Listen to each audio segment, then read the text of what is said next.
Quand on est un propriétaire qui pense déménager dans une nouvelle maison, on a toujours 3 choix. Numéro 1, vendre, ensuite magasiner sa prochaine propriété. Ou 2, trouver sa maison de rêve, faire un offre conditionnelle à la vente de sa maison et ensuite mettre sa maison en vente rapidement pour conclure son achat. Ou 3, se qualifier pour 2 maisons en même temps, donc trouver sa maison de rêve, faire une offre sans condition de vente et une fois que l'achat est conclu, vendre la sienne. Donc, quelle option est la meilleure pour vous? Bien, ça va dépendre de chaque personne, sa tolérance au stress, sa motivation et sa situation financière. Bonjour, je m'appelle Chantal Vaillancourt, je suis courtier immobilier puis j'aide les familles de Laval et les Basses-Laurentides avec leurs projets immobiliers. Puis aujourd'hui, je vais vous montrer les avantages puis les désavantages de chacune de ces 3 options pour que vous puissiez considérer quelle option est la meilleure pour vous. OK? On commence. Fait que numéro 1, si on vend sa maison en premier, on a l'avantage de connaître exactement la valeur de sa maison. Dans certains marchés, ou pour certaines maisons, la valeur d'une propriété peut être difficile à évaluer. Donc, ayant vendu en premier, on n'a pas à se poser la question et rester dans le doute. On peut ensuite aller faire nos offres d'achat avec confiance parce qu'on connaît exactement notre budget. On a aussi l'avantage de faire des offres d'achat moins lourdes en conditions. Ce n'est pas tous les propriétaires qui veulent accepter une offre conditionnelle à une vente de maison. Donc, on peut se sauver de cette déception. Un autre avantage est qu'on aura le meilleur prix pour notre maison quand on la vend et on négociera un meilleur prix à l'achat. Donc, en gros, on sauve l'argent. Le désavantage de cette option est qu'on pourrait être pris à ne pas trouver notre maison de rêve dans le délai prévu avant de quitter notre maison. Donc, on pourrait être forcé à acheter une maison qui ne nous convient pas exactement.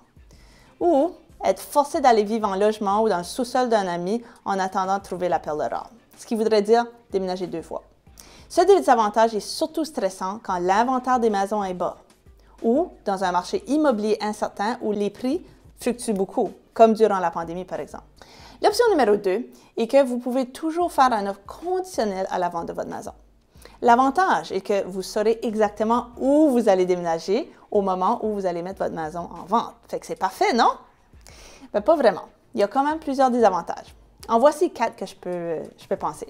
Fait que numéro 1, on pourrait avoir son cœur brisé.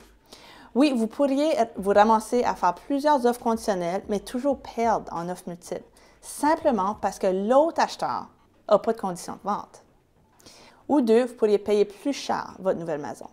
Les maisons achetées en offre conditionnelle sont souvent vendues un petit peu plus cher pour plusieurs raisons que je n'ai pas le temps d'expliquer dans cette vidéo. Appelez-moi si vous voulez les détails. Troisièmement, vous pourriez perdre la maison même après une offre acceptée. Vous avez déjà entendu parler de la fameuse clause 72 heures? Oui, cette clause fait en sorte que même si le vendeur accepte votre offre conditionnelle, il pourrait accepter une deuxième offre pendant que vous êtes en train de vendre votre maison. Oui, si un deuxième acheteur motivé fait une offre, le vendeur pourrait l'accepter et ensuite vous envoyer un avis comme quoi vous avez 72 heures pour réaliser et finaliser vos conditions. Ça, c'est stressant. C'est possible de demander au vendeur de ne plus afficher sa maison en vente pendant que vous mettez la vôtre en vente. Mais ce n'est pas vraiment à son avantage. Numéro 4. Un dernier désavantage, c'est que c'est stressant de vendre sa maison dans un délai restreint, selon les conditions de votre offre, ne sachant pas si vous allez recevoir un avis comme quoi il y a un autre acheteur qui a fait une offre sur la maison de vos rêves. Fait que ça pourrait vous forcer à accepter une offre plus basse que vous l'auriez voulu simplement parce que vous êtes stressé dans le temps. Fait que la dernière et troisième solution, et celle qui est comme idéale, c'est de pouvoir faire des offres non conditionnelles à la vente de votre maison. Ça, c'est pour les gens qui se qualifient pour 2 hypothèques en même temps ou qui ont vraiment beaucoup d'équité ou d'actifs pour supporter 2 maisons en même temps. Cette situation est idéale parce qu'on fait une offre sans avoir besoin de payer une prime à l'achat et on n'est pas tant stressé avec notre vente par la suite. On pourrait avoir des petites surprises sur la valeur de notre maison, celle qu'on va vendre, mais si elle a été bien évaluée, c'est rarement un gros problème. Fait que j'encourage plusieurs à utiliser cette option quand c'est possible. Si financièrement, ce n'est pas possible, vous pourriez peut-être demander à un prêteur privé ou à un parent de vous garantir un prêt. Comme ça, au moins, vous pourriez faire des offres sans condition. Si vous laissez suffisamment de temps entre la date de notaire de votre achat puis la date de notaire de votre vente, vous avez quand même en masse de temps pour ne pas avoir à supporter 2 maisons en même temps. Fait que dans les 2 premières situations, il va y avoir du stress, soit l'achat, soit la vente. Dans le 3e scénario, qui est plus idéal, il y a justement moins de stress. Mais peu importe, il va toujours y avoir du stress. Déménager, c'est stressant.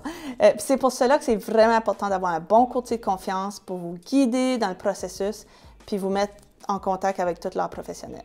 Fait qu'un courtier immobilier de confiance pourra voir avec vous quel scénario des 3 est idéal pour vous.